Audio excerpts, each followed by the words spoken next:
affected by multiple sclerosis. Until we end this disease forever, we will do whatever it takes to accelerate breakthroughs. We believe that we are stronger together. That nobody should face MS alone. We will be by your side every step of your journey. From day one. We'll be your partner through the challenges. Sharing ideas and finding solutions. We believe that people live better lives when they are understood and supported. It's hard to hear. But you look so good. When you feel anything but. Or to feel like MS is the only thing people see. We will be there for your loved ones so they can be there for you. We'll shine a light on what it means to live with MS. Till the rest of the world understands. We believe that everyone deserves affordable medications. A doctor who knows MS. And a healthcare system that puts you first. You should never have to choose between paying your bills and getting the care you need. We will make sure your voice is heard loud and clear. We'll be your champion from the halls of Congress to City Hall. We believe that you should be able to plan for the next 10 years. Even the next 10 minutes. Without MS getting in the way. Complex problems take many solutions. Coming together in just the right way. We'll be there to help you piece it all together. We'll work every day so you can get what you want from life. Even while living with this disease. We believe that no one else should have to face the fear and uncertainty of an MS diagnosis. And that those that have MS should get back what they've lost. Curing this disease takes a global effort. We will fund the most promising leads and gather the brightest minds to find a cure as fast as possible. We'll be unrelenting until the very end. We believe that we all have something to contribute. Whether it's time, money, connections, or sheer passion, there is strength in numbers. We're calling on you to join us. Join us. Join us. Find your place in this movement. We need you. We need you. We need you.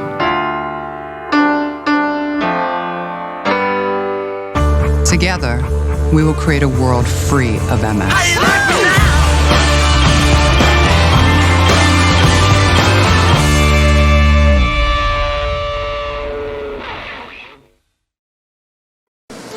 And here they come, all those Confederates, right over that ridge. Good morning, y'all. And it is about 7:30. It's about 7:30. And it's 7:30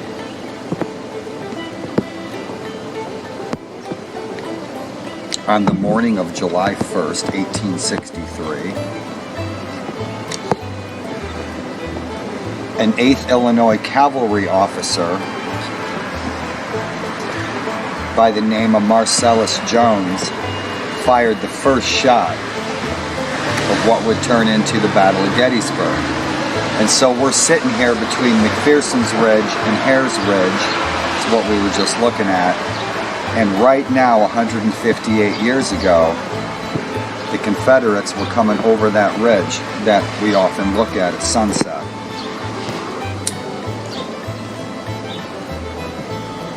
And Marcellus Jones borrowed a rifle and took a shot at a mounted cavalry officer. And Marcellus Jones is from Illinois. And about 3 miles up the road here on Lincoln Highway, there's a small marker on the right side. Obviously, I'm not getting there today. My legs are killing me. I'm in my house. I'm by myself, so I'm in my wheelchair. But Marcellus Jones fired that first shot. It's raining today, so I doubt that I'm going to get out. I imagine that Gary Edelman, who's a well-known historian and a well-known author and a huge supporter and activist for the Battlefield Trust, okay, should be across the street at the Harmon Farm live doing the chronological live videos of the Battle of Gettysburg as it unfolded. So he should be across the street, I imagine, in about a half an hour. In about a half an hour, 8 a.m., thousands and thousands of troops coming over that ridge, okay? So we'd be looking at General Heath, Mississippians over to the right,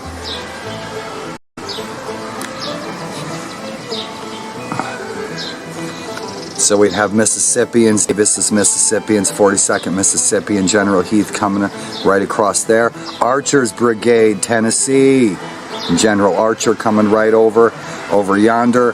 Burgwin, the boy general, coming right to 26 North Carolina, Alabama, Tennessee, all coming across the ridge over into the Harmon Farm, where we often hike. Okay, where we have walked so much in the past. It's right across Lincoln Highway.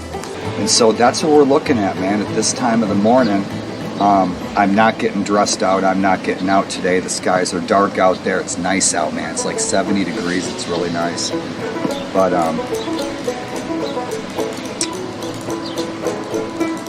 today's the day.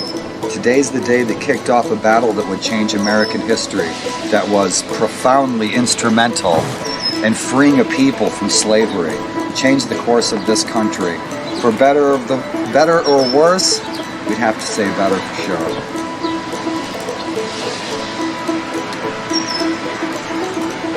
So without further ado, my friends, that first shot, right?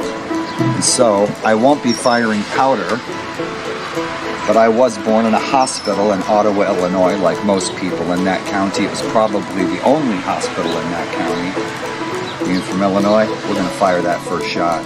Now, I'm not going to fire powder, because if I fire powder, I'm going to have the police at my door. But I can fire a cap, and that'll be fun. So it's about 7:30, just like Marcellus Jones from Illinois, the 8th Illinois Cavalry. My daughter always remembers where the 8th and the 12th are and which one's which, and I always get them switched, because the 8th's on one side of Chambersburg Road here, and the 12th is on the other side, Abner Doubleday. Invented baseball and bubblegum right here in Gettysburg.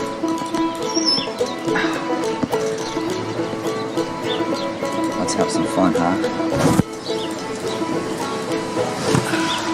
And hopefully, my friends, I can get out and we can shoot some powder ourselves. How about that?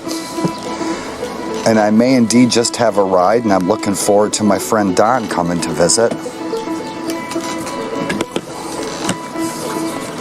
All right, that first shot, friends.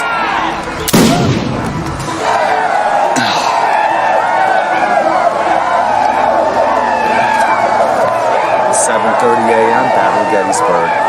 And you guys, I have a video that I've thought of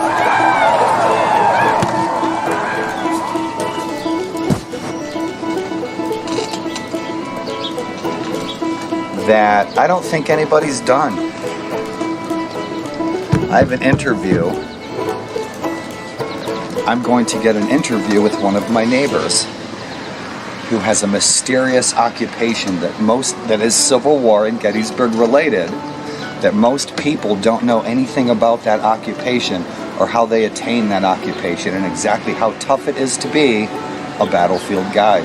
And so I'm getting an interview with one of my neighbors who's a battlefield guide, and it's going to be a lot of fun. He's a really cool cat. And so you guys stay tuned for that. And got my Tennessee kepi. If I can't get out today, and I love the rain. I love the rain. I like horseback riding in the rain, even though the horse don't like it. But it's super nice and cool out. Boy, you can see the ridge right there, right where the Confederates would have been coming into town. Right up there in the Appalachians.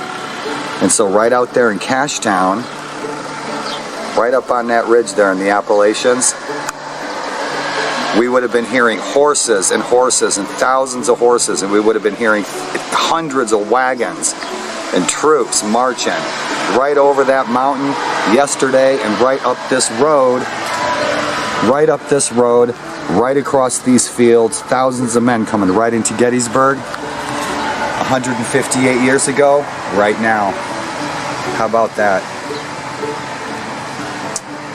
And so, lots to share, so little time. I thought I would share what was on my mind. And I hope you guys are enjoying some good coffee. And footnote of the day, MS awareness message of the day. I live alone. I have MS. My legs, they feel like there's a Mack truck sitting on them, okay? Given the fact that I live alone and I've fallen down in this apartment, I can't count how many times, it's dangerous for me to be out of this wheelchair, period. Okay? Yesterday I took about a mile hike up to McPherson's Ridge, okay, up to the barn. about a mile, I'd say, round trip, because it's about a quarter mile to the McPherson's barn and McPherson's Ridge and General Reynolds wounding spot. And I did a nice video yesterday, so I hope you guys tune in for that later today. I'm just putting the clips together, and my camera's been a little wonky. But if you see me walking, and you make a statement like, I thought you were stuck in a wheelchair, that's the most single, ignorant, shitty comment that anyone's made to me since I've been disabled.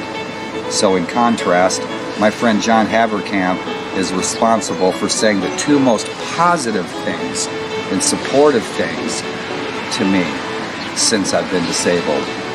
Thank you, John. John has said, you got courage, man. Keep up the good work. You've got strength to overcome and adapt to your situation.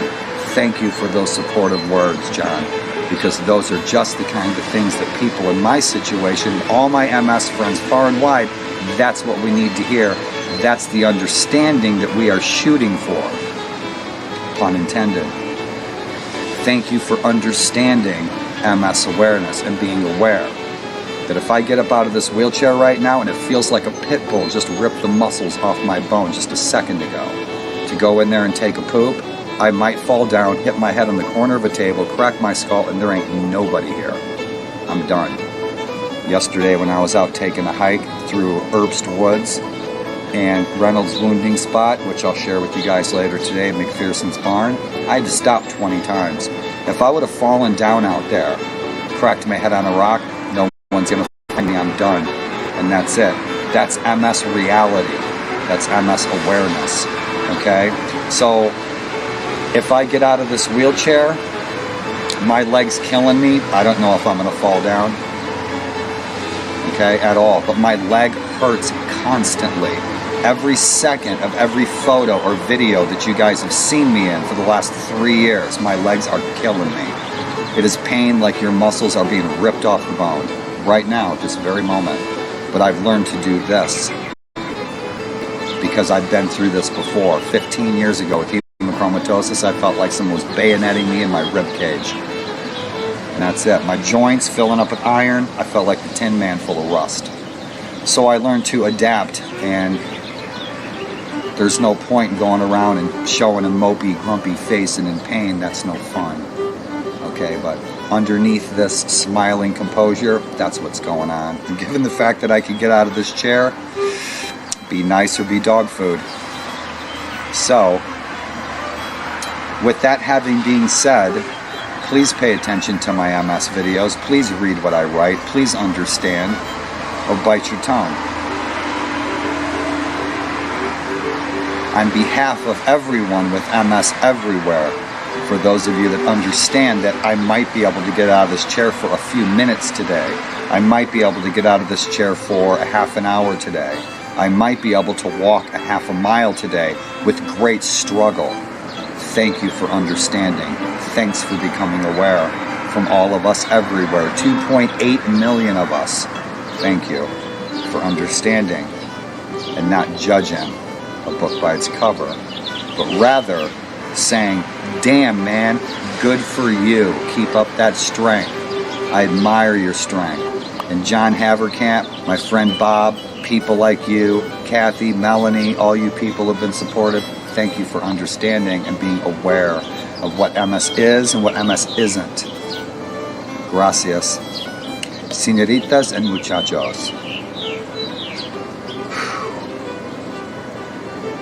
And I hope you guys, we got some thunder coming. I hope my camera's not too wonky. We got some thunder coming. And so across the street at the Emmanuel Harmon farm, I really wanted to get suited up, get dressed out, get across the street and show you guys what happened as it happened.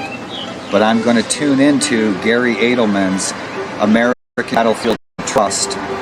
And he and his assistant should be doing a live video shortly, probably in the next half hour, live, real time.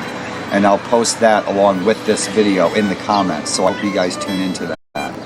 And they should be showing what happened across the street at the Harmon farm all the way up to General Reynolds' wounding spot, first day's battle between the 26th North Carolina, the boy General Burgoyne, General Archer, okay, General Archer from Tennessee, led those boys in the vanguard up across Willoughby Run, right here in my front yard, okay, captured by a big burly Irishman, okay, 2nd Wisconsin, the Iron Brigade, Michigan's up there, kick ass, right?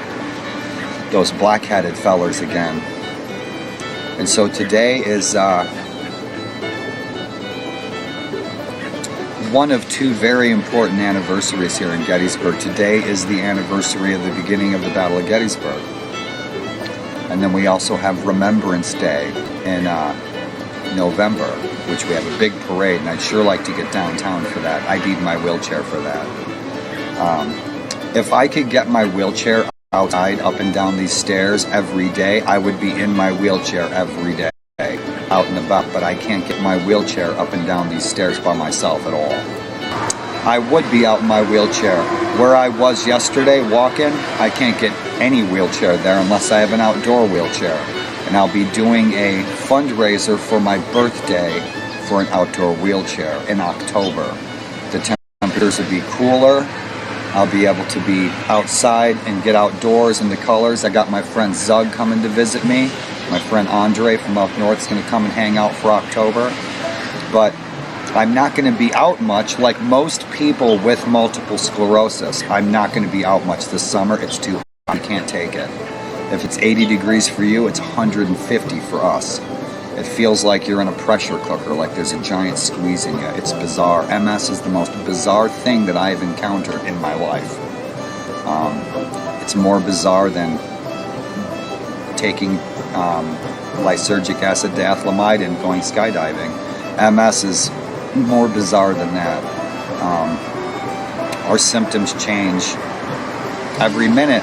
Mine are fairly consistent. I'd like to say that I've been pretty successful at managing my symptoms. Believe it or not, it helps me stay focused better. Cheech and Chong, they don't have the same effect. But you guys, today is just I get so passionate about this history in Gettysburg and what happened here, and it's not so much the bullets and the blood, but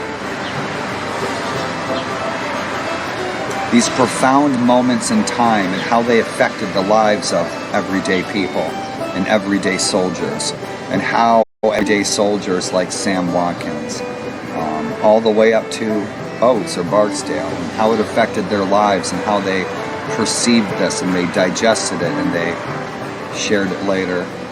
Those experiences, those life experiences that people endured, I've always found fascinating. And Gettysburg's one of those places. And boy, my leg sure hurts. We'll see if I can get across the street today over to the Harmon Farm.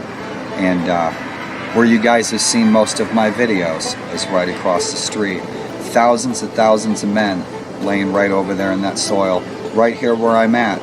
This is a graveyard. Everywhere I've been in my videos is a graveyard. This is hallowed ground. None of this should have ever been built here. That's how important this is. It changed the future of a people. Freed people from slavery. If the Confederacy would have won this battle, the Civil War would have turned out very differently. Very differently. Robert E. Lee would have marched on D.C. That would have been that. General Meade changed all that, along with 50,000 men here and 50,000 men there. And so you guys, the rain's picking up, which is nice. And I hope you all are having a really good morning. And I hope to hear from you all. If you are in town, please give me a holler. Please give me a ring. If you knock, knock loud, because I am hearing impaired. And I often wear headphones because I have my volume up loud so I can hear. Yeah, the rain's really picking up. It's nice though. Another beautiful day in the neighborhood.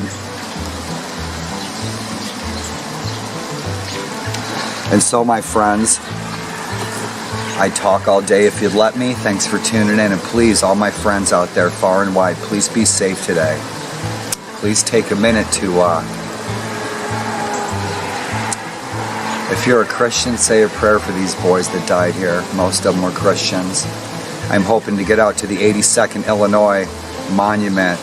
All the Norse, the Danes, the Swedes, and the German Jews that fought for Illinois right out here on Howard Avenue and Oak Ridge. Get out to Iverson's Pits, share some stories. I'd like to get out to my great-great-great-grandfather Larkin's campsite out at 57th Virginia, and I'd really like to do Pickett's Charge. I could do Pickett's Charge in my wheelchair because the path is really flat, and that would be fun. So if there's any of my friends in town that could assist me, I cannot do that without assistance. I will not be able to get to any of those places on my own at all, period. I can get across the street, maybe up to the barn, and that's it. So I'm pretty much stuck on this part of day one unless I have assistance. And if I don't have assistance, I'll be right here. And so, hope to see you guys in town. Darn looking forward to seeing ya and seeing y'all marching and shooting some powder. My marching days are over, but I'd talk all day if you let me, guys. Thanks for tuning in to this Excursions into the Past with yours truly, Kentucky Coffee Tree. Awesome, awesome. Private Larkin Tunga to the 57th Virginia. Over and out. You guys have a good day.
See that fox?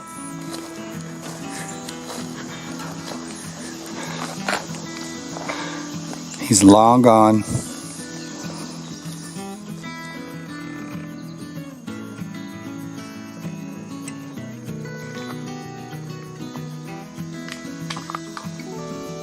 And so that is the old support for the trolley system that used to run through the battlefield here. So there used to be a trolley bridge right there for a tour trolley.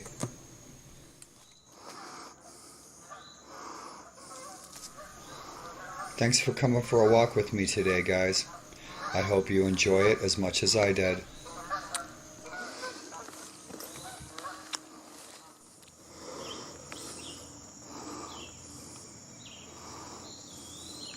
Sometimes you just gotta see it.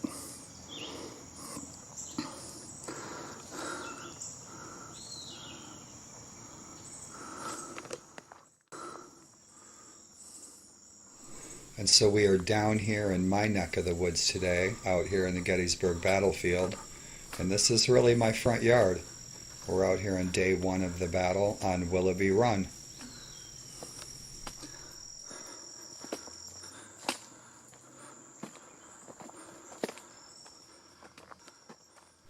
Most of the places I go in my videos are a graveyard. here where I'm at on Stone Avenue, and this is Erbst Woods.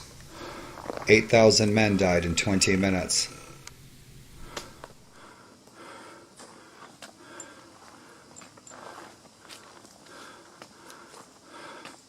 Funny, you know. These days I've learned to turn back and not bite off more than I can chew. So this hike I call the loop hike. I leave my place, which used to be the Abraham Spangler farm 160 years ago. I wind around up to Erbst Woods and the McPherson farm, cut back across Willoughby Run and back onto the Harmon farm, which is where we're at right now. And the Emmanuel Harmon farm here in the Gettysburg battlefield is right across Lincoln Highway from my home. And so I consider myself fortunate to have such a beautifully preserved place to hike and walk and play in nature.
This part of the battlefield was once a golf course, and it was bought by the Park Service, and it's now in the process of being preserved and restored. And I always picture President Eisenhower riding his golf carts across this bridge.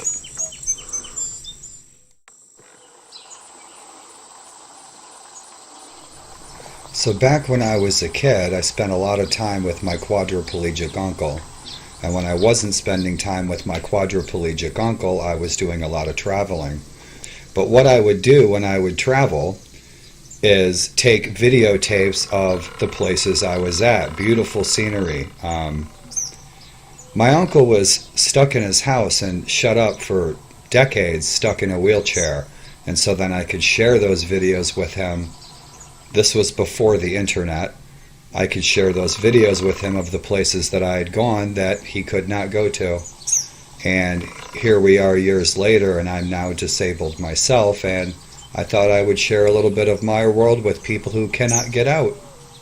I hope you enjoy the walk, hope you enjoy the video. Thanks for coming along.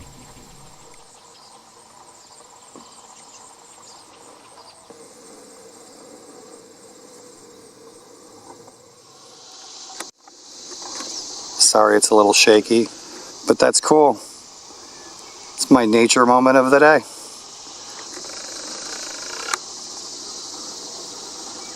Awesome.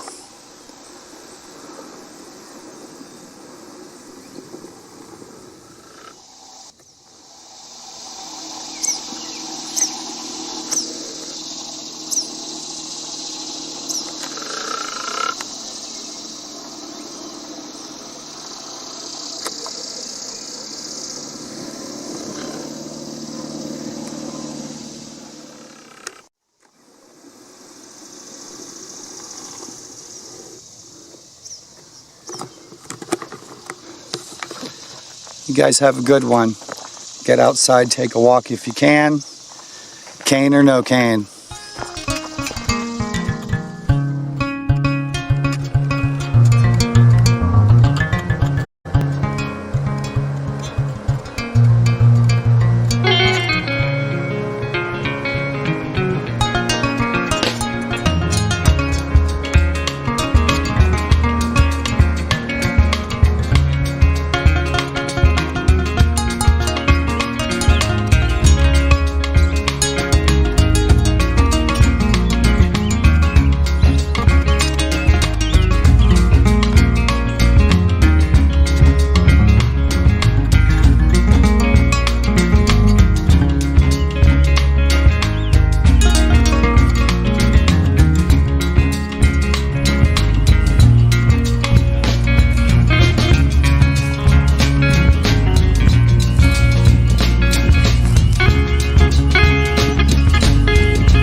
This is a greetings to my patrons, you guys who have supported me for the last couple of years.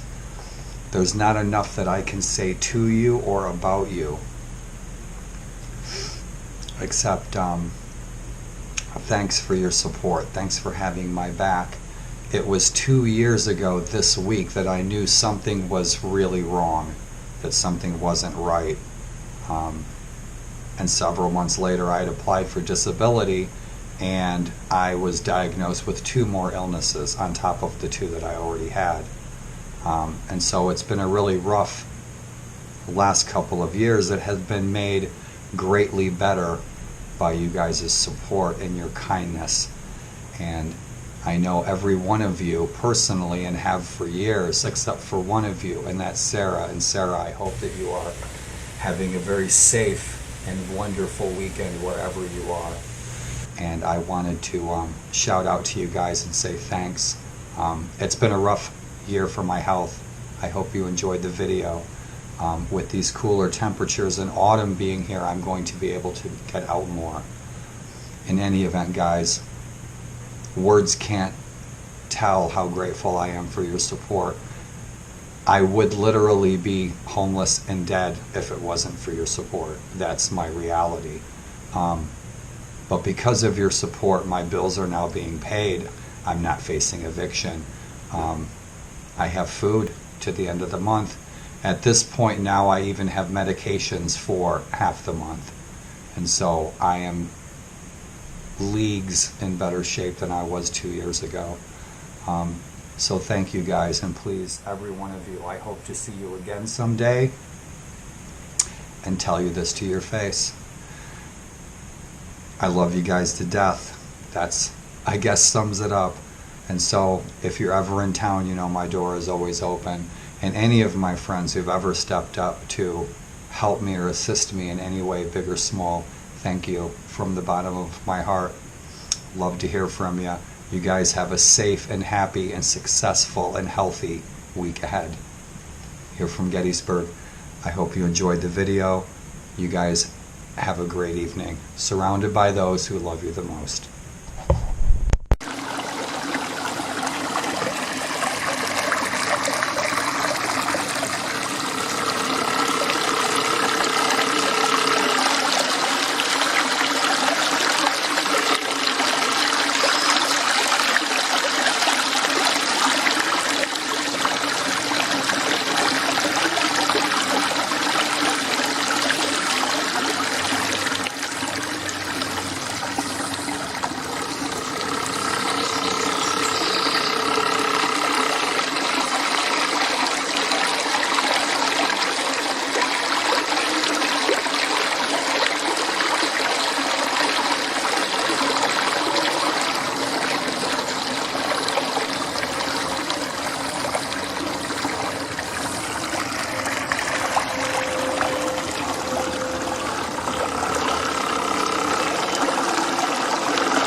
Thanks for coming along.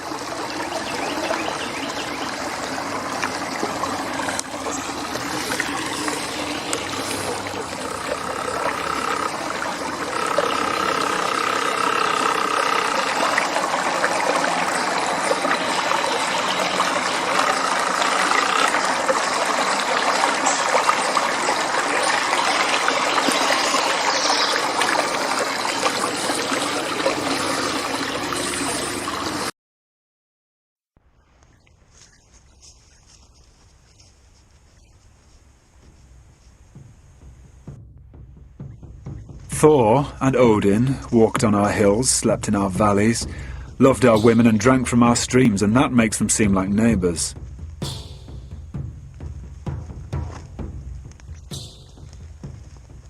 The other thing I like about our gods is that they're not obsessed with us.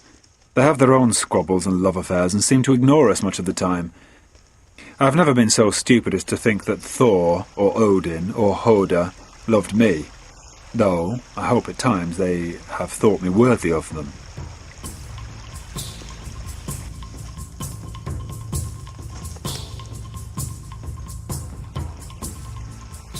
The gods don't like ingratitude, do they?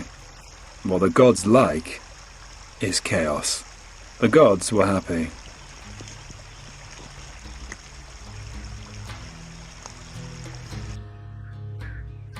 All my life I have followed the path of the sword. Given a choice, and I have been given many choices, I would rather draw a blade than settle an argument with words, for that is what a warrior does, but most men and women are not fighters. They crave peace.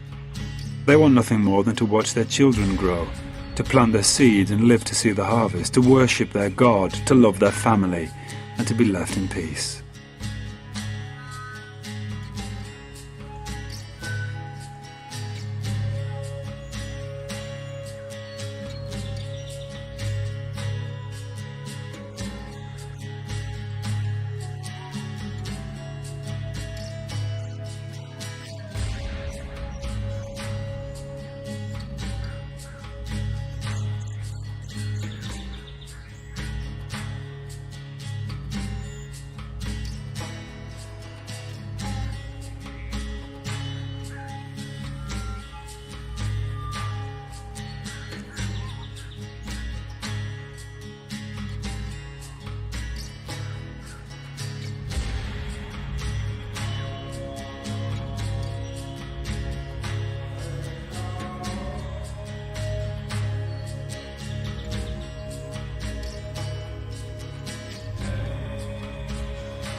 Now the world's ending when the gods will fight each other.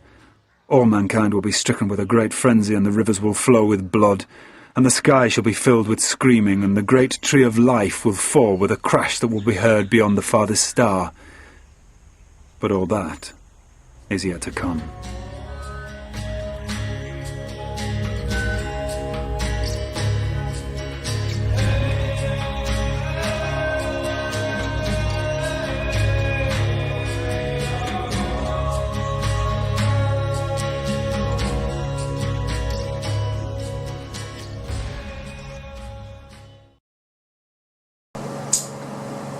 So I have to say, my friends, that was, without a doubt, probably the best Father's Day I ever had. Because my daughter came here and she did things here this weekend that I have needed done for 3 years. She did the dishes every day, she made breakfast, lunch, and dinner, she went shopping for food, she made a roast, steamed cabbage, did my laundry, she cleaned the house, she cleaned this place out of here from top to bottom, she helped me with the garden. These are all things that I've needed done consistently for the last 3 years that have not been done. I wear dirty clothes for months. Shopping doesn't get done, I eat whatever I got, it's dangerous for me to go down the stairs. If you're one of those people that assumes that I have people here caring for me, put the crack pipe down, step away from the computer. because that's the furthest thing from my reality and the reality of a lot of disabled dads everywhere. Okay, there's nobody here helping me do a damn thing, period, for 3 years. Okay, I have friends that will stop by once or twice a year, take my trash out. The in-between times, there's no one here at all doing a damn thing, period. Even my own brother, and I love him to death, says, well, I thought you had people there taking care of you. That's a fantasy in his own imagination. Okay, so none of that shit gets done. No one cleans my house, does my dishes, does my laundry. I do what I can do, and I'm healthy enough to do it. Period. It's a challenge to talk right now. That's reality. And as usual, is this a pity party for Daryl? Absolutely not. Okay? So if that's my reality, living alone, disabled, okay, with multiple sclerosis, hemochromatosis, costochondritis, and narcolepsy, that's the reality for somebody in your community, a disabled dad living alone in your community. Do something about it. Ask. Don't assume. Stop assuming and start asking. Wouldn't it be better if you reached out to a disabled dad, disabled veteran, disabled anybody, disabled mom, and said, is there anything that I can do to make your life easier? Is there anything I can do to help you? And you will change that person's life, like my daughter changed mine this weekend. Be that person in your community who reaches out to a disabled person and help them. And there's a lot of you guys that have been there for me, but there's nobody here for me.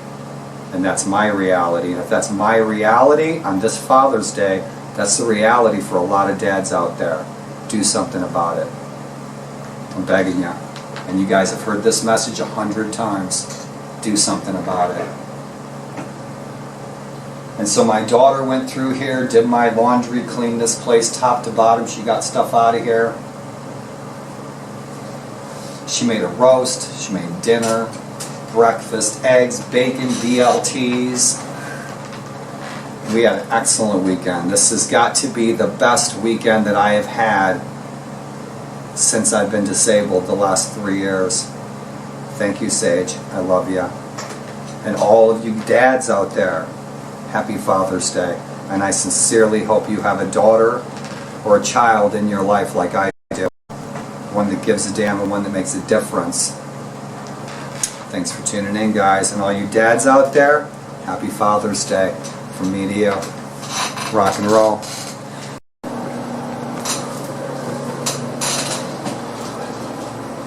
Ooh, look at that.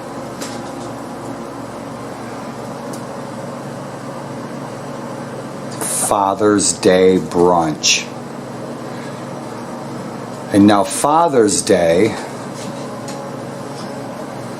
in ancient times, in ancient Norse, the old ways, this was called Ancient Scandinavian BLT Day. It wasn't about fathers at all. It was all about the BLTs.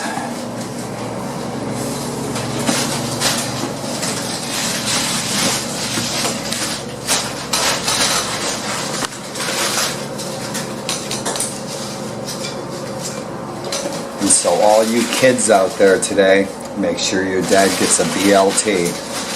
And all you dads out there, all my friends everywhere, Bob, James, you guys, happy Father's Day.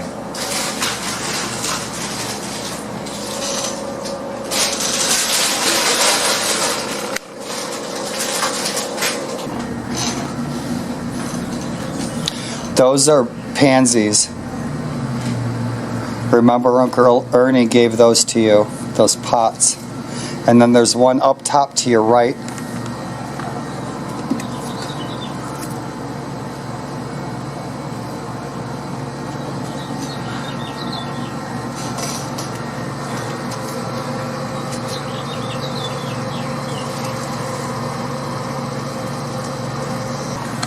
Where'd you get that purple hair? Your mom's side of the family, huh?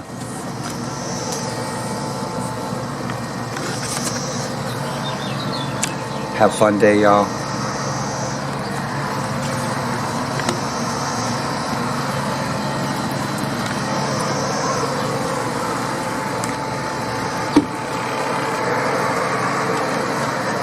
Honey? Yes? Happy Father's Day.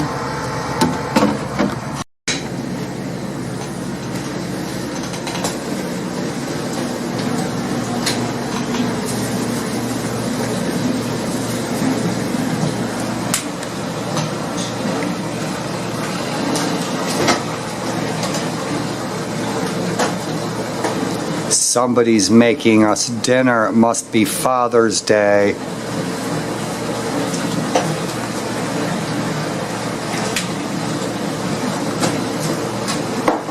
Look at that, a purple-headed sage, just like Russian sage.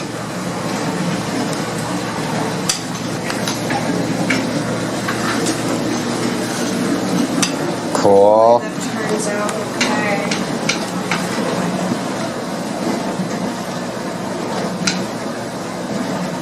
Smile. Hi.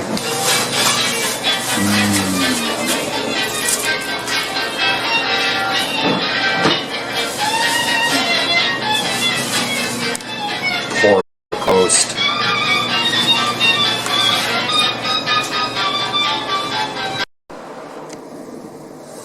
My hero, Sage. Look what Sage did. She cleaned out the whole kitchen because I had all these boxes in there. Stuff accumulates over 3 years when you can't get outside very often to take the trash out. Sage helped me clean up this whole area. It was full of boxes and stuff that I couldn't get out to the trash. She cleaned the kitchen, and we got a roast in the crock pot. And she got all the recyclables and plastic canisters all together. And our bikes in the corner, and cleaning the fans. Sage? Hi. My hero. She's my hero. This was a mess. If you've been in my house, the 5 of you in the last 3 years, you know that this was a disaster area, and I couldn't get my wheelchair through here very well. And so now I can. I couldn't spit around. I couldn't do a 360 very well in the kitchen, and now I can. So I moved our old tables, all our old-timey Amish stuff in here. Sage? Thank you. You're my hero. Guess what? What? I love you. I love you too. Have fun, you guys. Have an awesome Father's Day. It's on the table.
My name is Emily, and I live with MS.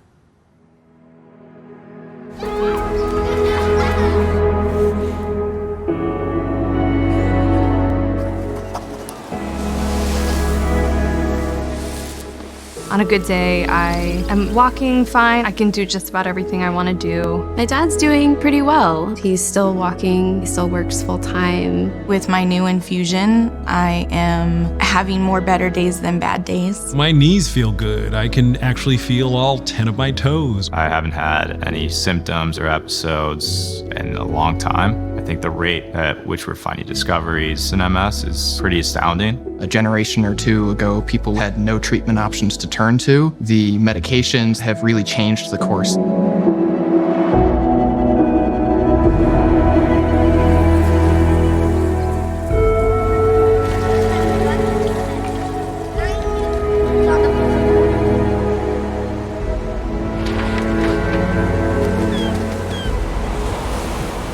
When Jean was diagnosed, she had been an avid cyclist, biking 40 miles every single morning. People call me Dash. That's my nickname, because how I move rather quickly. Altogether, I served for about 12 years, from 1991 to 2003. Married to the person of my dreams, feeling really stable. And then everything just got ripped out. Within a couple of years of her diagnosis, she was wheelchair bound, and just a few years later, she was bed-bound quadriplegic. The doctors told me they weren't sure if I'd be able to walk without a walker or walk anymore.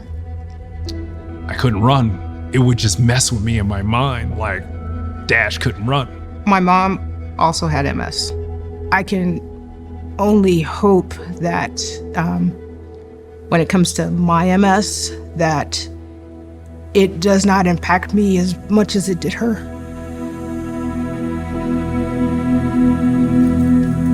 You cry because you mourn your former self. I'm thinking about my body holding up every day for the rest of my life. And that sucks. It really sucks.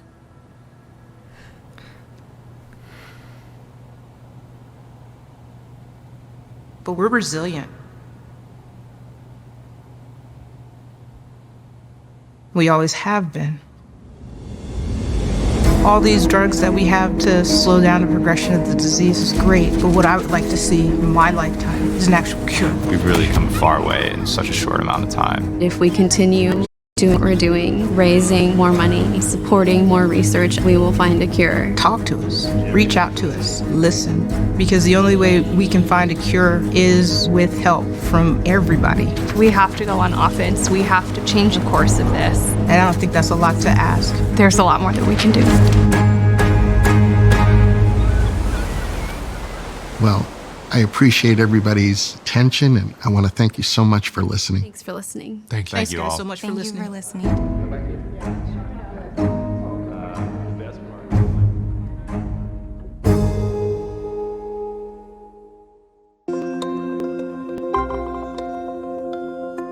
Multiple sclerosis is a disease that impacts the brain and spinal cord, which make up the central nervous system that controls everything we do, whether it's taking a physical step or solving a complex problem. The exact cause of MS is unknown, but we do know that something triggers the immune system to attack the brain and spinal cord. The resulting damage to myelin that insulates wire-like nerve fibers is a disruption of signals to and from the brain. This interruption of communication signals causes unpredictable symptoms such as numbness, tingling, mood changes, memory problems, pain, fatigue, blindness, or paralysis. Everyone's experience with MS is different, and these losses may be temporary or long-lasting. Most people initially have relapsing remitting MS, where they experience attacks of new symptoms followed by periods of time when those symptoms go away partially or completely. Others experience gradual and ongoing loss of function without distinct attacks, which is known as progressive MS. MS can be difficult to diagnose, but once a diagnosis is confirmed by a neurologist who is knowledgeable about MS, there are disease-modifying therapies for reducing attacks and slowing down the damage. Growing evidence suggests that early and ongoing treatment with a disease-modifying therapy is an important defense against future attacks. There are also treatment strategies to address some MS symptoms. Options are still limited for slowing down or stopping progressive MS. Worldwide research is accelerating the discovery of how to slow down or even stop progressive MS, how to repair nervous system damage and restore function, wellness strategies such as exercise and diet that can help people with MS to live their best lives, and the exact cause of MS so that it may be prevented for future generations.